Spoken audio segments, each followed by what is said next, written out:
Hi friends, అందరూ ఎలా ఉన్నారు?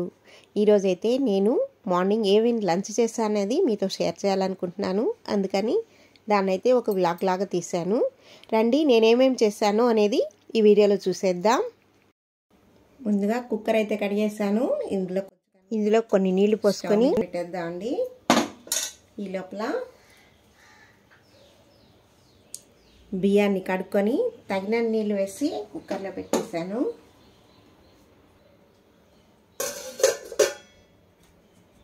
ఇప్పుడు అలాగే కందిపప్పును కూడా వాష్ చేసి కుక్కర్లో పెట్టేసుకుందాం. తగిన నీళ్ళు వేసి కందిపప్పును కూడా కుక్కర్లో పెట్టి కొద్దిగా పసుపు, 1 స్పూన్ ఆయిల్ వేసామంటే పప్పు బాగా ఉడుకుతుంది మెత్తగా. ఇప్పుడు కుక్కర్ లిడ్ వేసి క్లోజ్ చేసి స్టవ్ మీద పెట్టుకుందాం.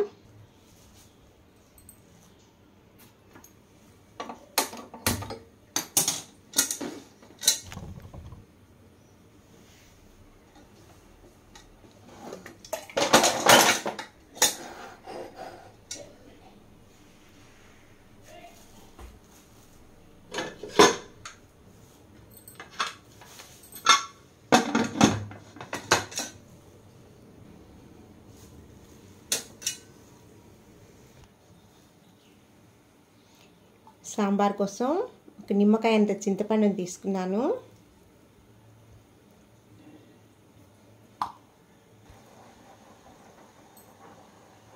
శుభ్రంగా 2-3 సార్లు వాష్ చేసుకొని ఇలా చింతపండు అయితే సాంబార్ కోసం నానబెట్టుకున్నాను. కుక్కర్ వచ్చే లోపల నేనైతే ఈరోజు నేను చేసే రెసిపీస్ కోసం వెజిటబుల్ని అయితే తరిగేసుకున్నాను. మీరు కనుక మన ఛానల్ని మొదటిసారి చూస్తున్నట్టయితే తప్పకుండా సబ్స్క్రైబ్ చేసుకోండి. అలాగే ఈ వీడియోనైతే లైక్ చేయండి, షేర్ చేయండి, కామెంట్ చేయండి. మన ఛానల్ని సబ్స్క్రైబ్ చేసుకున్న ప్రతి ఒక్కరికి ధన్యవాదాలండి.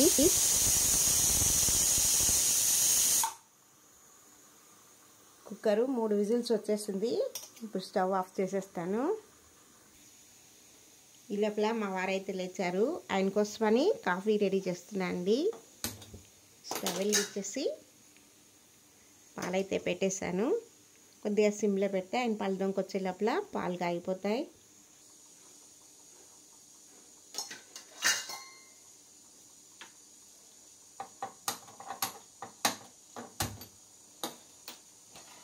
ఈ లోపల ఇంకో స్టవ్ వెలిగించుకొని సాంబార్ కోసం గిన్నె పెట్టేసండి.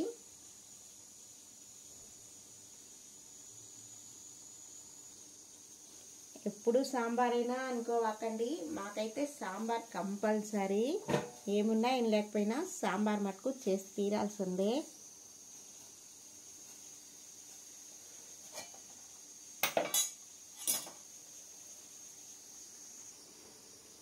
పాలు కాగిపోయాయండి. ఆల్రెడీ ఇవి కాచిన పాలేను. ఇప్పుడు ఇందులో డికాషన్ వేసేస్తున్నాను. ఇవైతే ఫిల్టర్ డికాషన్ అండి.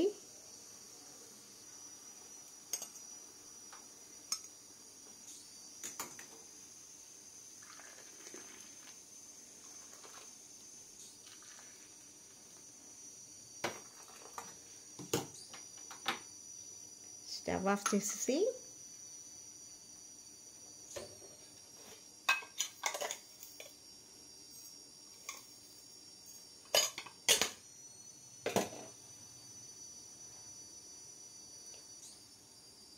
ఒక స్పూన్ చక్కెర వేసుకున్నాను.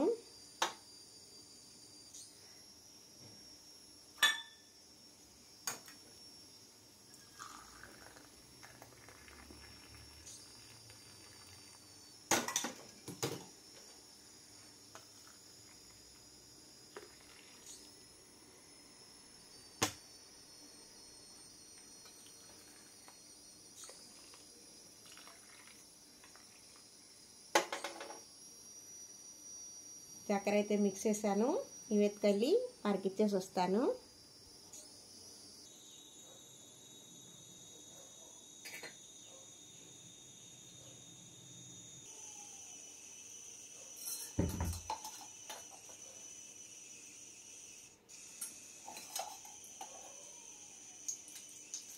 ఒక 2 టేబుల్ స్పూన్ దాకా ఆయిల్ వేసుకొని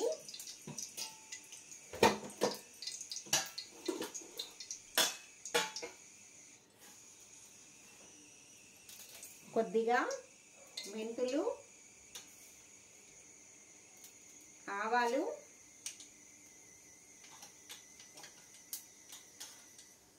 జీలకర్ర ఈ మూడింటిని వేసుకొని ఆవాలు వేగిన తర్వాత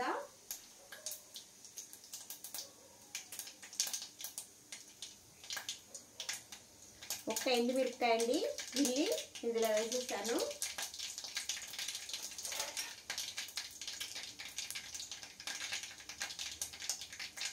పోపు వేగింది కదా, 2 ఉల్లిపాయలు ఈ మాదిరి అయితే సన్నగా తరుపుకున్నాను, వీటిని కూడా వేసేస్తున్నాను.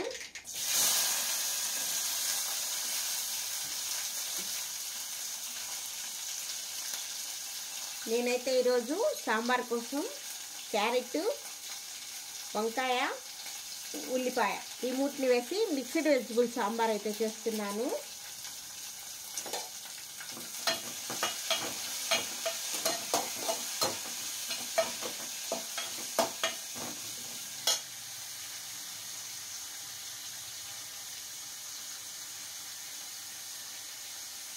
రెండు పచ్చిమిరపకాయలు వీటిని కూడా వేస్తాను.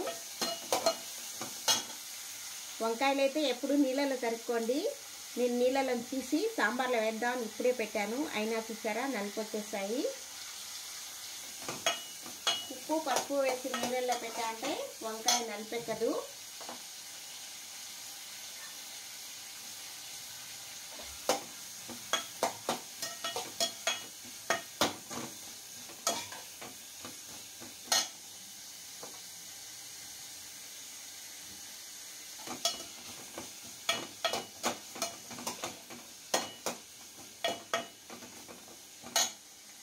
ఉల్లిపాయ కొద్దిగా వేగంగానే తీసుకున్నటువంటి వంకాయలు, క్యారెట్ కూడా వేసేస్తున్నాను.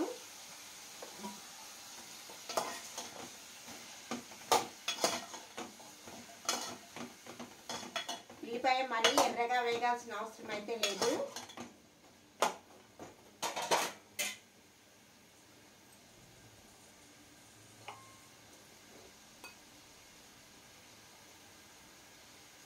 ఒక పావు చెంచా పసుపును కూడా వేసి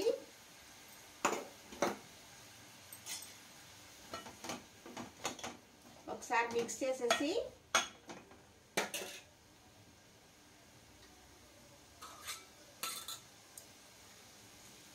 ఒక లోటా నీళ్ళు వేసామంటే మనం వేసుకున్న ఈ బద్దలన్నీ ఉడికిపోతాయి.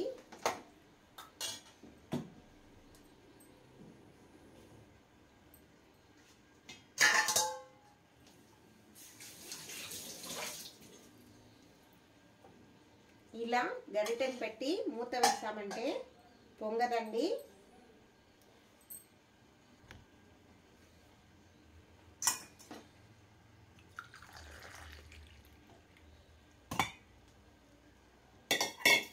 నేను కూడా కొంచెం కాఫీ తాగేసి వస్తాను.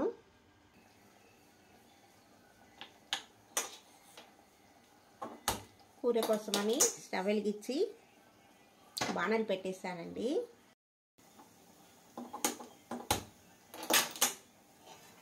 ఇంకో స్టవ్ వెలిగించి ఇంకో చిన్న బాణలు కూడా పెట్టాను. దొండకాయ కూరలోకి కూర పొడి చేసుకుందామని.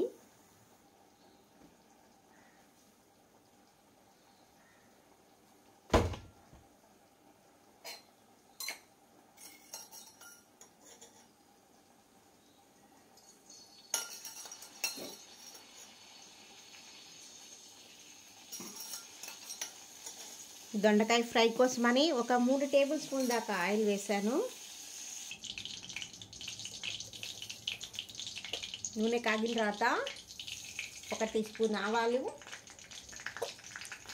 1 టీ స్పూన్ మినపప్పు, 1 టీ స్పూన్ శనగపప్పు, ఒక అర టీ స్పూన్ జీలకర్ర వేసి పోపును వేగనివ్వాలి. కూర పొడి కోసమని ఒక 2 స్పూన్ల దాకా శనగపప్పు, 1 టీ స్పూన్ మినపప్పు, కొద్దిగా ధనియాలు, ఒక 2 టేబుల్ స్పూన్ల వేరుశనగపప్పు, వీటిని వేసి ఒక 2 ఎండుమిరపకాయలు వీటిని వేసి వేపుకోవాలి. ఆయిల్ వేయాల్సిన అవసరం లేదండి, ఇవన్నీ డ్రై రోస్టేను.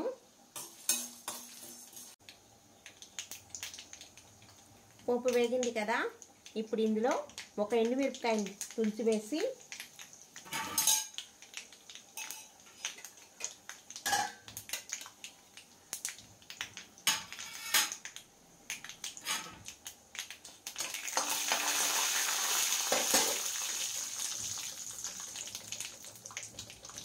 ఒక్క ఉల్లిపాయ అండి ఈ మాదిర సన్నగా తరుక్కున్నాను.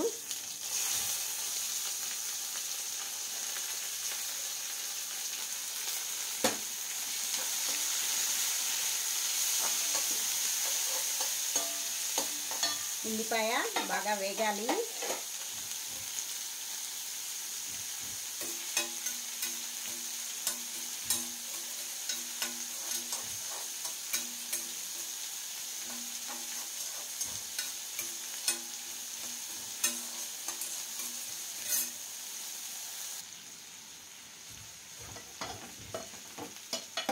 సాంబార్లో కూడా బద్దలైతే బాగా ఉడికిపోయాయండి.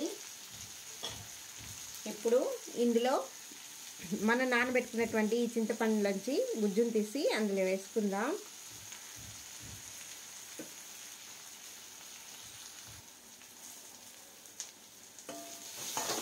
మధ్య మధ్యలో ఎర్రగడ్డలు అయితే ఇలా కలుపుతూ ఉండాలి. చూసారు కదా, ఇలా చింతపండు రసాన్ని తీసి సాంబార్లో వేసుకుందాం.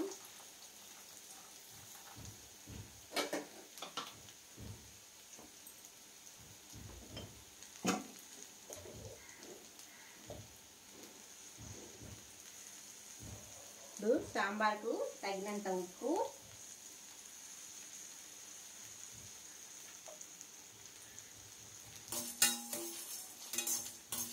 ఈ పప్పులన్నీ వేగిపోయాయండి.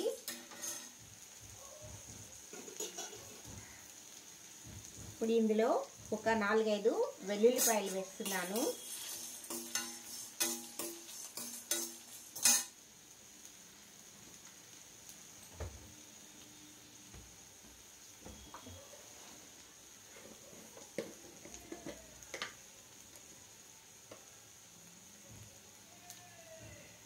ఒక టేబుల్ స్పూన్ దాకా సాంబార్ పొడి వేసానండి.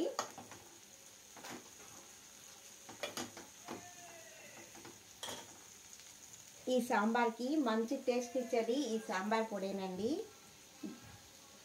ఈ సాంబార్ పొడి అయితే, ఈ రెసిపీ అయితే మన ఛానల్లో ఉంది. ఎవరన్నా చూడని వాళ్ళు ఉంటే నేను డిస్క్రిప్షన్లో లింక్ని అయితే ఇస్తాను, తప్పకుండా చూసేయండి. ఒక 1/2 టీ స్పూన్ దాకా మిరప్పొడి అండి, ఇది ప్లెయిన్ మిరప్పొడి, దీన్ని కూడా వేసాను. ఒకసారి వీటన్నిటిని బాగా మిక్స్ చేసేసి మూత పెట్టి ఒక 5 నిమిషాల సేపు ఉడికించుకోవాలి.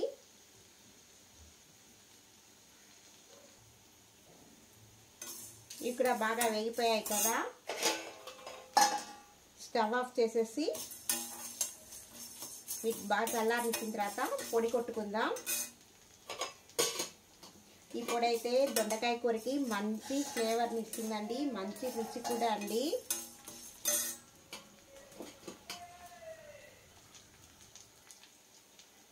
ఈ సాంబార్లో ఒక చిన్న ఇంగు పెళ్ళని కూడా వేస్తున్నాను.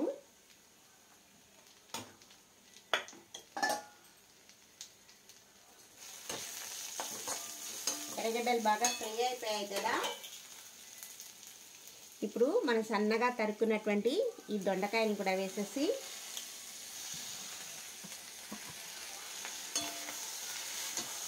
ఒకసారి బాగా మిక్స్ చేసేసి సరిపడా ఉప్పు, పసుపు వేసామంటే తొందరగా మగ్గిపోతాయండి.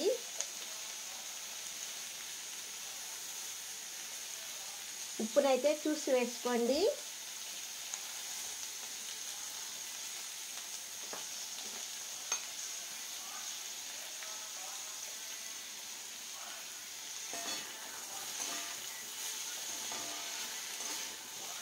ఏ కూర అయినా సరే కలర్ మారకుండా ఉండాలంటే మనం మూత వేసామంటే కూర ముక్కలన్నీ కలర్ మారిపోతాయి. ఇలాగే మనం ఫ్రై చేస్తూ ఉన్నామంటే చెయ్యి వదలకుండా అడుగంటకుండా బాగా మెత్తబడిపోతాయండి. ఏ కూర దబ్బైనా సరే.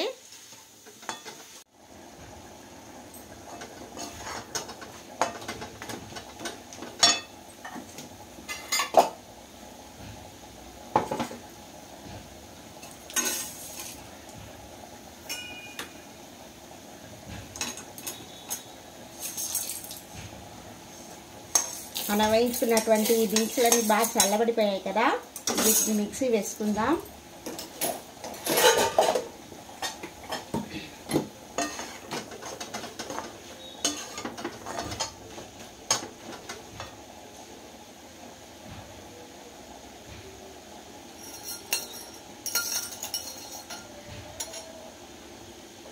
ఒక టేబుల్ స్పూన్ దాకా ఆయిల్ వేస్తున్నాను ఈ కూరలో. దొండకాయ కూరకి ఒకరో ఆయిల్ పడితేనే బాగా రుచిగా ఉంటుంది.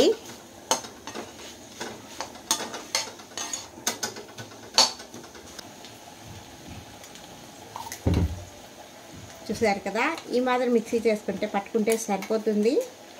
కొంచెం అయితే బరకబరకగానే ఉండాలి, మరి మెత్తగా పౌడర్ మాదిరి అయితే ఉండకూడదు. ఇప్పుడు ఇది కూర రెడీ కాగానే కూరలో వేసుకుందాం. కుక్కర్లో కూడా ప్రెషర్ రిలీజ్ అయిపోయింది.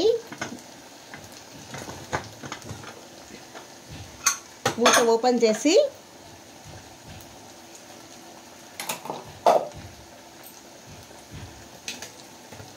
కందిపప్పుని సాంబార్లో వేసుకుందాం. చూసారు కదా, కందిపప్పు అయితే బాగా మెత్తగా ఉడికిపోయింది.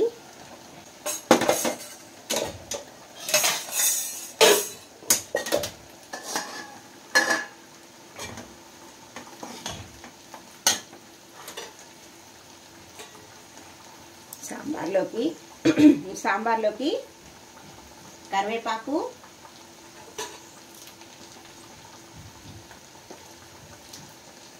అలాగే కొత్తిమీర ఈ రెండు వేసేసి ఒకసారి మిక్స్ చేసేయండి.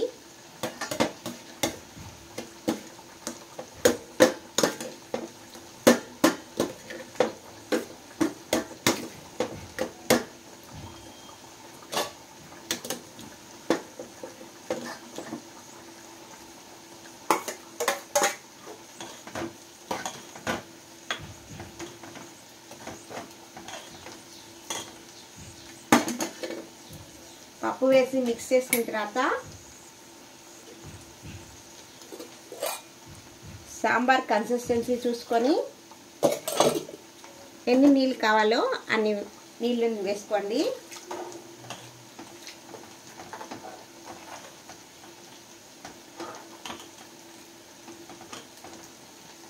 సాంబారు చల్లారిన తర్వాత మరి కాస్త గట్టిపడుతుంది కాబట్టి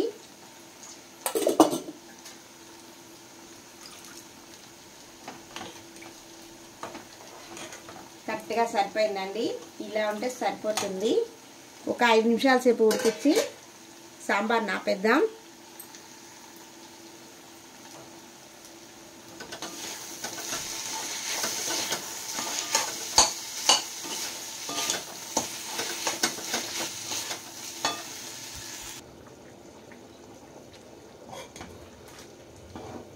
సాంబారు ఉడికిపోయింది, ఇంకా స్టవ్ ఆఫ్ చేసేద్దాం.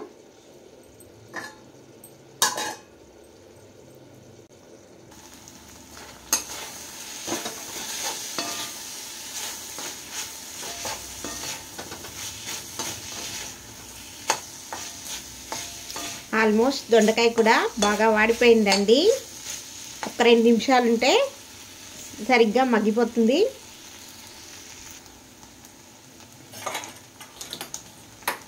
ఇప్పుడు చారు కోసం స్టవ్ వెలిగించేసి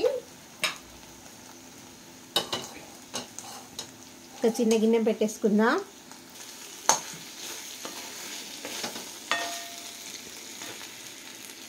చూసారా, నూనె బయటకు రావడం స్టార్ట్ అయింది కదా. సో దొండకాయ కూడా బాగా వాడిపోయినట్టేను. ఇప్పుడు మనం ముందుగా రెడీ చేసుకున్నటువంటి ఈ పొడిని కూడా వేసేసి ఒకసారి బాగా కలిపేసుకొని ఈ పొడిని వేసి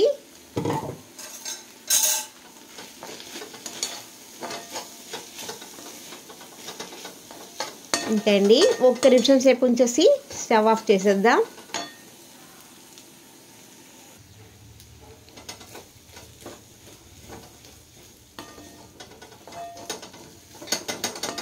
కూర బాగా వాడిపోయింది. ఇంకా స్టవ్ ఆఫ్ చేసి దీన్ని సర్వింగ్ బౌల్కి ట్రాన్స్ఫర్ చేసుకుందాం.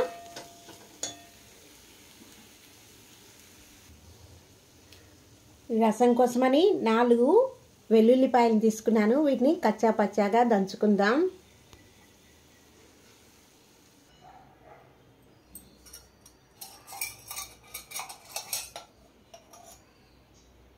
చారు కోసమని 1 టేబుల్ స్పూన్ దాకా ఆయిల్ వేసుకొని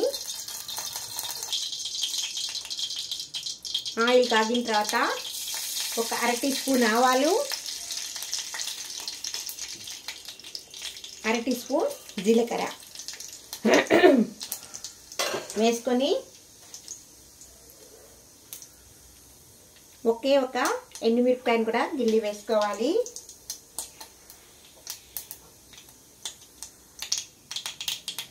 పోపు వేగిన తర్వాత మనం దంచుకున్నటువంటి ఈ వెల్లుల్లిపాయలు కూడా వేసేసుకుందాం.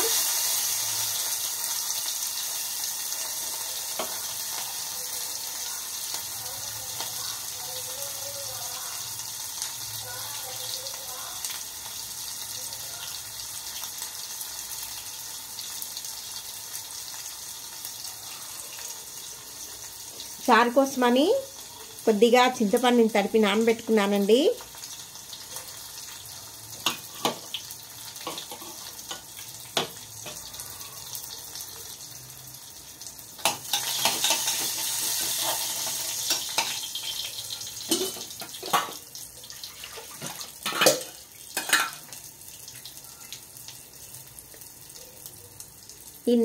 ఈ చింతపండులో తగిన నీళ్ళని వేసుకొని రసం తీసి ఈ చారులో వేసుకొని పచ్చివాసన పోయే వరకు ఉడికించుకోవాలి.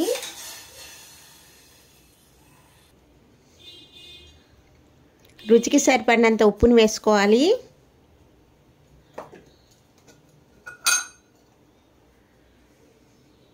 అలాగే 1 పావు చెంచా పసుపుని కూడా వేసుకొని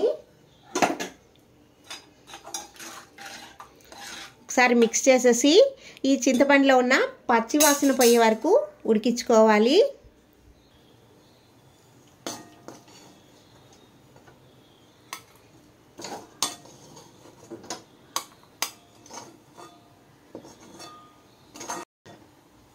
ఇలా దొండకాయ కూరని సర్వింగ్ బౌల్కి మార్చేసుకున్నాం. చింతపండు నీళ్ళు బాగా తెరిలిపోయాయి కదా. ఇందులో 1 టేబుల్ స్పూన్ దాకా రసం పౌడర్ని వేసుకోవాలి.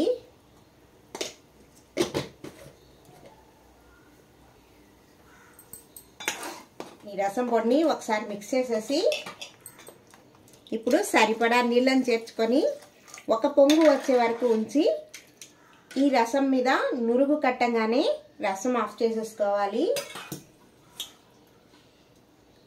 ఇందులో కరివేపాకు,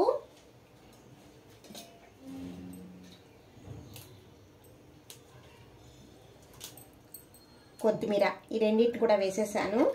ఇప్పుడు రసాన్ని నురుగు కట్టంగానే ఆపేసుకున్నా అంటే రసం కూడా రెడీ.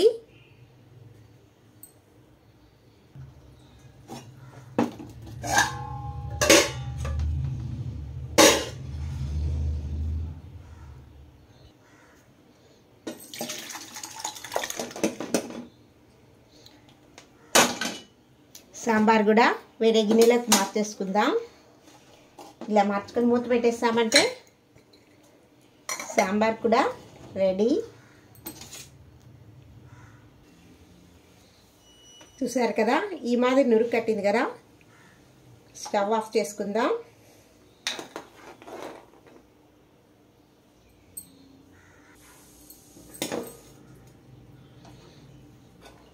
రసం కూడా మరో గిన్నెలకి ట్రాన్స్ఫర్ చేసుకుందాం.